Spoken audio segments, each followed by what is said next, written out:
Horror games have always been a mainstay in video game culture, striking fear and anxiety into the hearts of players as they try to overcome whatever terrors lie in wait, ranging from shambling zombies, angry scissormen, unspeakable horrors, your own demons, or the scariest and most terrifying of all, the waifus. While these games have shaped and changed the genre over the years, there is one particular indie title that made a pretty big impact on the horror game scene, and that is Amnesia The Dark Descent. One of the scariest experiences of all time, it's also one of the most effective laxative treatments your body could ask for. Maybe that's why it's called The Dark Descent. A first-person indie title released back in 2010 by Frictional Games, Amnesia redefined how horror games could be scary thanks to its approach to atmosphere and gameplay, letting players walk through a darkly claustrophobic setting where your only means of survival is to hide from the monsters while crying in a corner.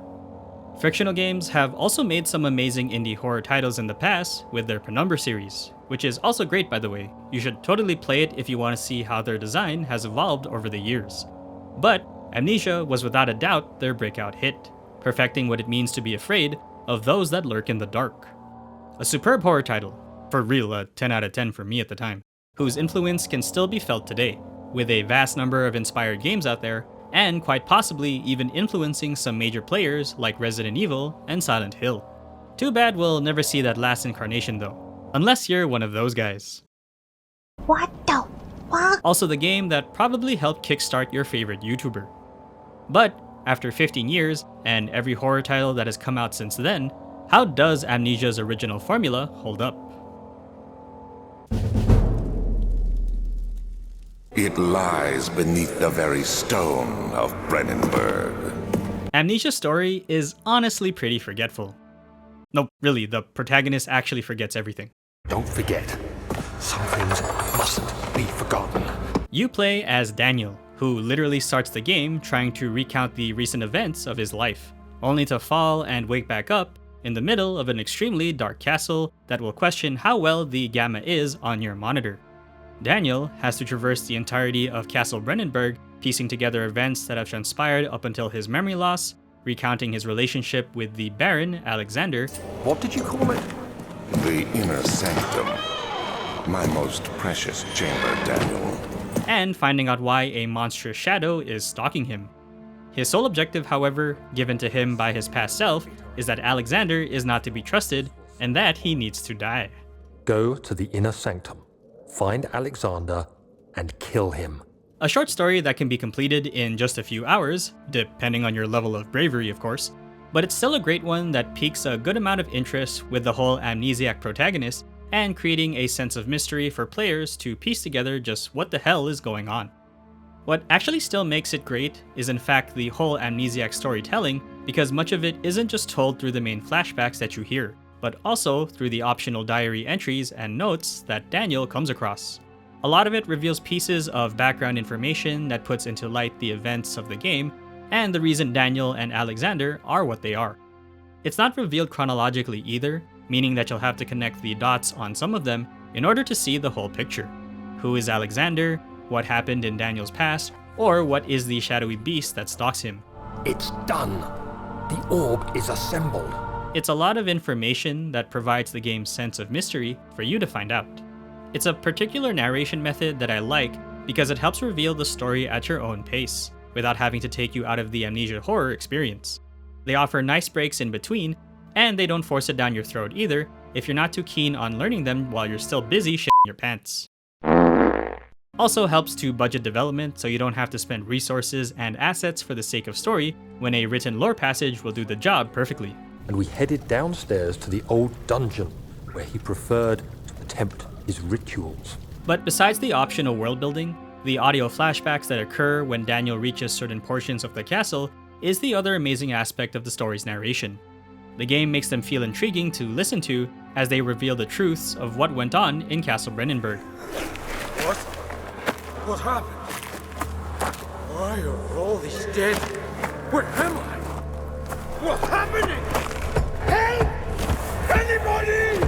Help! Not only befitting the whole amnesiac trying to regain his memories design, but an effective one in letting the player experience the horrors through the amnesiac lens and the realization of Daniel and Alexander's past.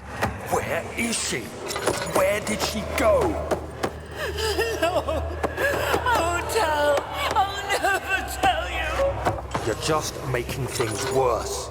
It's great, and even when I'm already familiar with the game's eventual outcomes, Amnesia's narrative telling and story hold up well to make its mystery and terror still enjoyably scary. Don't be afraid, Daniel. Amnesia is a first-person survival horror game that is also a puzzle game, and in fact, a stealth game.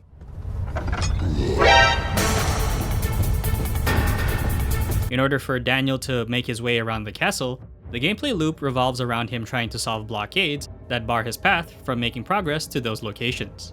What this entails is finding and solving those puzzles in order to rectify said blockade, while also trying not to be killed by Amnesia's grotesque and scary monsters. When all combined together, they make up one of the most terrifying fun survival horror experiences that you'll ever see. The controls are very unique and something that I've only seen in Frictional's games, where the player gets to have a certain level of control whenever they interact with objects using the mouse. Items and key objects are simply picked up and placed in your bag, but others can be manipulated by the player.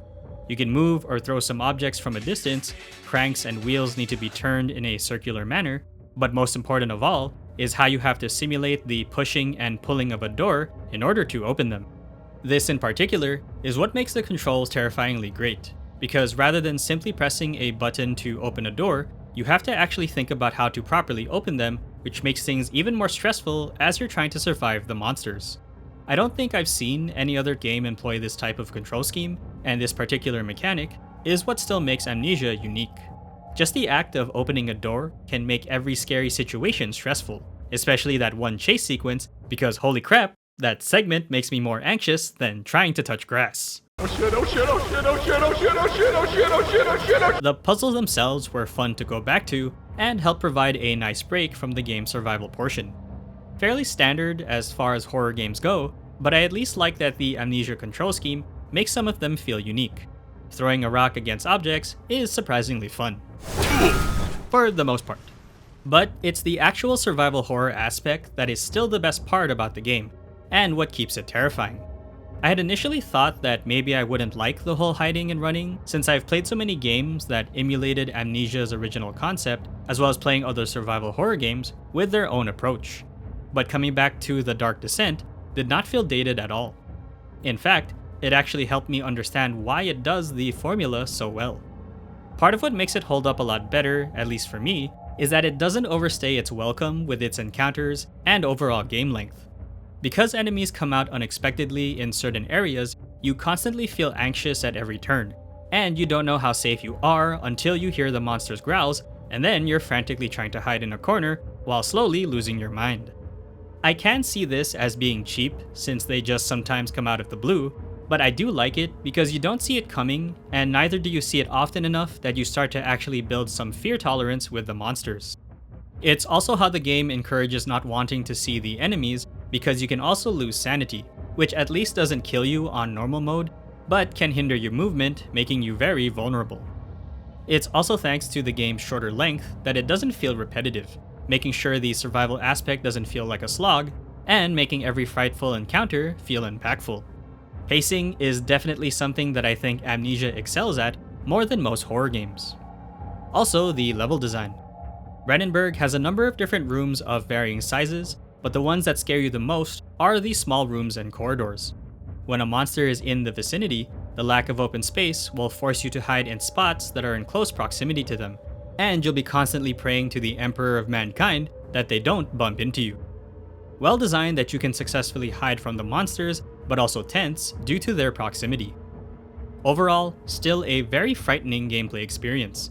Even when today's horror games are embracing a more action-heavy approach to making their games fun and exciting, Amnesia's original design is still unmatched with making the survival aspect frightening. Oh, you think darkness is your ally? Just to get the datedness out of the way, yes, a lot of the more technical aspects about Amnesia are pretty old. The surface textures on a lot of the objects, monsters, and environments are definitely something out of the early 2010s, with everything now looking a bit rough and not as highly detailed. Yet the atmosphere of this game is still dark and terrifying as ever, and unlike any other horror game to date. It's how, even though it uses an older lighting implementation, it still manages to make the contrast between light and dark feel impactful in almost every scene of the game. When you activate your lamp, everything in close proximity becomes illuminated, but everything beyond that tends to be a lot darker than normal.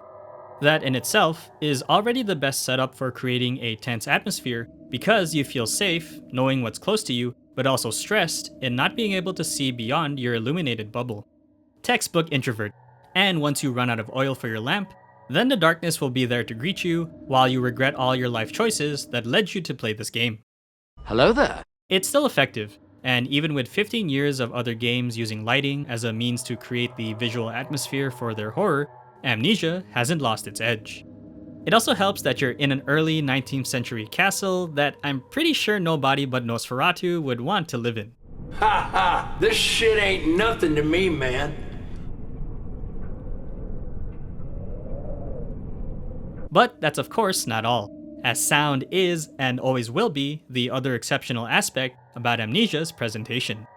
The effects range from every possible source that contributes to its creepy and unnerving atmosphere. The usual suspects include physical foley, like footsteps, your lantern being lit, and wooden objects being moved, but more creepy sound effects like the monster noises, insect skittering, the hollow sound of wind echoing, and the monstrous shadow establish the horror theme vibe for Amnesia's soundscape. This is also still the only game that can make the splashing of water sound so terrifying.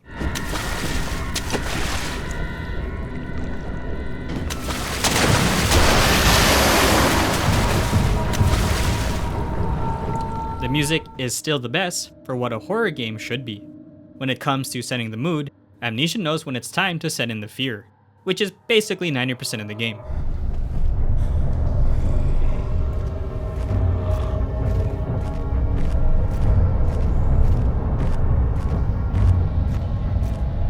But also knows when to make things calm for the player to give them some respite.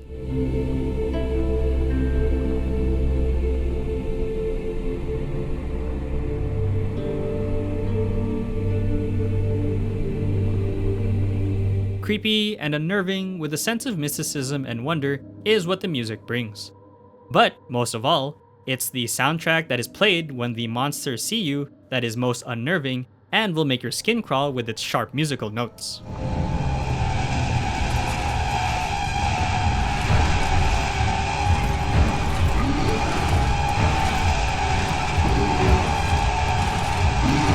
The voice acting is also really good. You'll mainly hear Daniel and Alexander most of the time. You have an ascending room. Will it take us to the inner sanctum? It will definitely take care of the vertical part of our journey. But you'll occasionally hear other voices in flashbacks. Accept it. We're not getting out of here, Mom.